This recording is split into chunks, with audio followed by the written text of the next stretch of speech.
Hello guys, magandang araw. Pero dahil nga gabi na, babatiin ko kayo ng magandang gabi guys.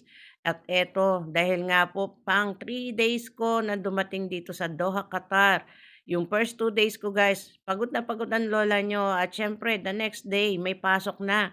At nagyaya nga pala itong teacher ko at kasama ko sa trabaho upang bumili ng salamin.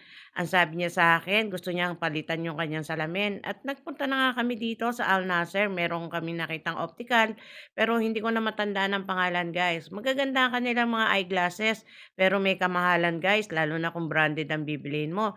By the way, nakabili nga pala yung kasama ko at nagyaya na siyang kumain dahil nga gutom na kami.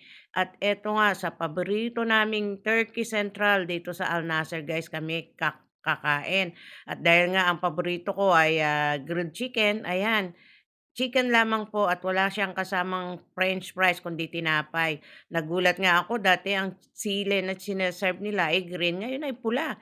Nagbago na talaga at eto nga pala guys yung Turkish bread na gustong-gusto ko kapag nga isawsaw mo lang siya sa garlic paste o garlic sauce, guys talagang napakasarap at napakalasa.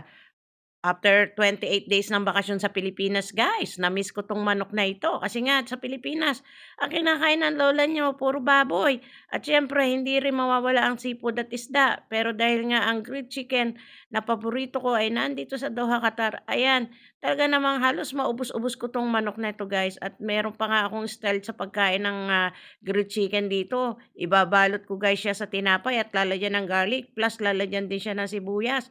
Ayan guys ang aking, ginagawa kapag kumakain ako ng ganitong klaseng grilled chicken dito sa Turkey Central.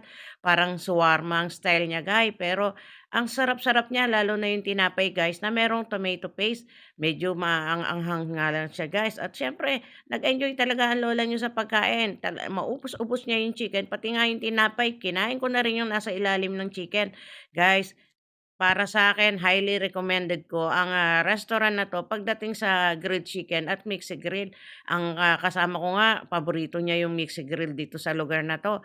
At ako naman guys kapag pumupunta ako dito wala akong ino-order kundi ito lamang grilled chicken. Kaya nag-enjoy talaga ako ng sobra at sabi ko nga kung maaaring iuwi yung ano tinapay na extra, pero hindi ko na ipinabalot nahihiya na ako guys at nagpunta na rin kami sa supermarket, napadaan na kami dahil meron akong kailangang bilhin na gamit sa bahay at ayan na nga po guys, medyo kokonti lang ang tao. Kaya napabilis rin lang yung pag-grocery ko kasi nga ilan piraso lang naman ang bibilhin ko. Alam niyo ba guys, nang nasa Pilipinas ako, malimit kong naiisip o naikukumpara yung presyo ng mga gulay dito at gulay sa Pilipinas.